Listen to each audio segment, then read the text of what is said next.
Olá, muito bom estar aqui com você. Esses dias eu abri o YouTube, aí tem um professor falando que a vida no passado era muito melhor, todo mundo comia muito e era tudo muito certo. Eu fiquei com uma pulga atrás da orelha em relação a isso, né? Porque a vida era melhor, é mesmo, não é? O que aconteceu, né, para piorar?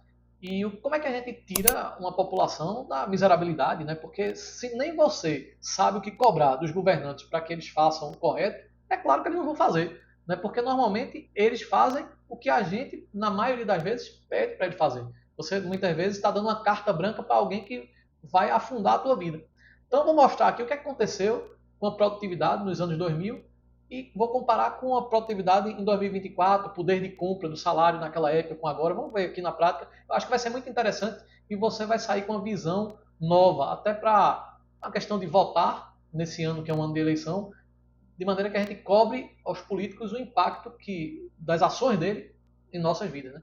Vamos embora, vamos ver aqui. Primeiro eu quero mostrar aqui como era a produtividade, né, no ano 2000. Uma vaca, né, produzia 1.200 litros, né, por ano. Em 2024, com tanta melhoria genética, uma vaca produz agora 2.500 litros, ou seja, um crescimento de 108%. Aí o que é que significa isso? Significa que você vai comprar um queijo, por exemplo, teoricamente muito mais barato. Né? Você vai comprar um derivado de leite, vai ser muito mais acessível. Né? Vai ter uma fonte de proteína muito mais fácil. Né? Se eu pegar, por exemplo, a carne de frango, se eu considerar que no 2000 uma base como se fosse 100, né? Ou seja, só para a gente ter uma referência. Quando chegou em 2024, se produzia 220. Como se fosse produzir 100 quilos, agora em 2024 seria 220. Ou seja, um crescimento de 120%. Mais pessoas podendo comer frango, preço mais acessível.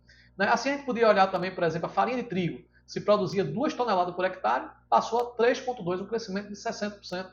Teve coisas que cresceu 100%, por exemplo, o arroz. 3 toneladas passou a ser 6, né? Ou seja, a tecnologia tirando as pessoas da miséria. Se a gente ajudar o empreendedor, se a gente investir em tecnologia, o que é que vai acontecer? A gente vai ter isso aqui, mais acesso a alimento. Quando eu comparo isso com o preço do salário mínimo, quanto é que eu comprava naquela época? Né? Então, o salário mínimo naquela época ficava em torno de R$ 151, em 2024, R$ 1.400. Eu comprava 167 litros de leite, porque o litro de leite custava 90 centavos, e passei a comprar 282 litros de leite, mesmo aumentando o litro de leite. Saiu de 90 centavos para R$ 5. Ou seja, 282 litros de leite, muito mais acessível o leite. E eu poderia pegar diversos itens aqui, por exemplo, a maçã.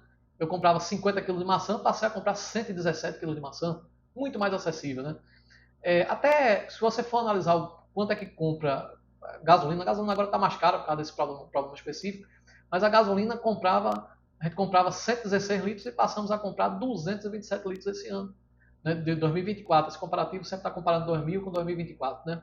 Isso é muito interessante porque a gente passa a ter mais acesso a isso. Fica mais fácil. Quando eu ganho o mesmo mínimo, eu consigo ter mais acesso. O que é que acontece? Já que o alimento está mais barato, como a gente viu aqui, né? Quando a gente olha aqui nessa curva aqui, ó, alimentos aqui, ó, assim, embaixo aqui, ó, se você sair do ano 2000 aqui como se fosse zero, você vê que ele não subiu tanto quanto o salário. Olha o salário. O salário, essa linha azul aqui, olha, subiu muito mais.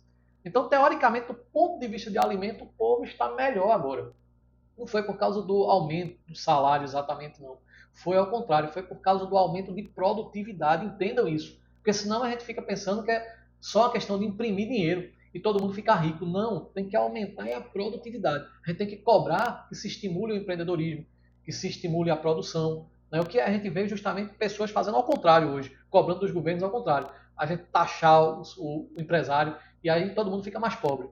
Mas aí, vamos pegar outro ponto aqui. Custo de serviços cresceu, teve uma hora aqui que ele ficou acima do salário e depois ele deu uma andada de lado aqui, né, de 2015 para 2025 aqui. Agora, o que é que subiu muito mais? São os custos fixos. Ó. E isso aqui, esse aumento de custos fixos aqui impactou muito na vida dos brasileiros. Olha, o que seriam, né, na verdade, esses custos fixos? Né? O financiamento, certo? O aluguel, o condomínio que aumentou muito, o IPTU, que é uma taxa, né, que vem do governo, energia e utilidades como água, gás, né, luz, a saúde e a educação, isso pipocou, né, escola, faculdade, então quer dizer, tudo isso aí teve um impacto muito grande. Serviços modernos, né, que agora passam a ser essenciais, tipo internet, celular, a gente passa a ter esse custo, Se você for ver até o custo, muitas vezes, do valor da ligação caiu, antigamente era difícil. A tecnologia está ajudando a gente, mas era um custo que tempos atrás a gente não teria. Né? Se o cara fosse um índio que está vivendo lá no interior, onde não tem acesso a nada, só mato, não vai utilizar nem internet nem celular. Né? E por último, transporte, combustível, passagem e manutenção. Manutenção, muitas vezes a peça fica mais cara porque o governo aumenta os impostos. Né? Então, isso seriam os custos fixos. Né? Quando a gente olha isso aqui, só para comparar, eu quero mostrar para vocês que no ano 2000, se a gente fizesse botasse aqui um valor equivalente, né? O aluguel, né, aqueles custos lá, ficaria em torno de R$ 40, com um salário de 151. A energia em torno de 20, transporte em torno de 25 e total fixo ficaria R$ 85. Só que a gente ganhava 151. Então sobrava, né, sobrava na verdade R$ 85. 44%. Atualmente, o que é que acontece? O aluguel seria em torno de 700, certo? A energia, né, em torno de 200, transporte 300, total fixo 1.200. Sobra, certo, 15% disso aqui. Então, quer dizer, olha a diferença, né? Quando a gente, antigamente eu ganhava menos, mas sobrava 44%. Agora, eu ganho mais, mas só sobra 15%. E aí o poder de compra fica corroído. E essa é a ideia aqui do canal, né? Eu tenho tentado mostrar aqui para vocês o quanto tem impacto quando a gente não estimula o empreendedorismo.